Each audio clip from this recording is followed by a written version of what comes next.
Chief executive officer Telangana हज committee Liaquat Hussain ने बताया कि तेलंगाना से आजमीन हज की रवानगी का सिलसिला जारी है। उन्होंने बताया कि ताहम नामपल्ली में वाक़ हज हाउस से शमशाबाद एयरपोर्ट से रियासत तेलंगाना के 22 काफिलों के जरिए 6,746 आजमीन हज मदीने मुनव्वरा पहुंच चुके हैं, जबकि 16 काफिलों के जरिए 5,000 आजमीन हज की अनकरीब रवानगी होने वाली है। उन्होंने बताया कि आजमीन की रवानगी के सिलसिले में आजमीन के लिए बेहतरीन इंतजाम किए गए हैं।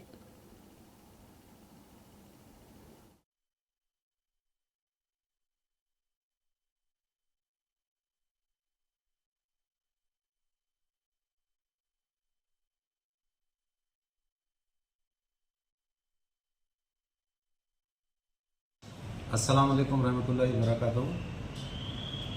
अल्लाह का बड़ा फजल व करम था जो अपने 38 फ्लाइट्स शेड्यूल थे, 8 में से काफिले जाना शुरू हुए हैं। अब तक के आज की तारीख यानी 17 मई को 22 काफिले जा चुके हैं। अभी तक के 6,746 आज़मीन हज मदीना मुनव्वरा पहुंच चुके हैं और 16 काफिले बाकी हैं।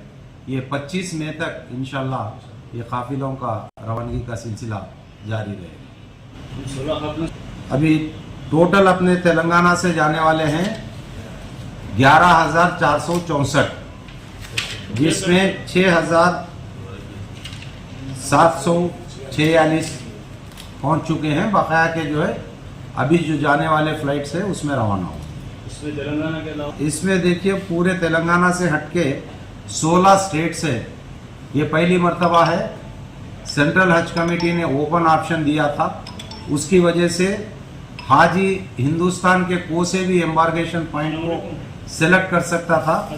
इसका नतीजा है हमेशा प्रीवियसली जो है तेलंगाना, महाराष्ट्र, कर्नाटका और आंध्र प्रदेश से जाते थे।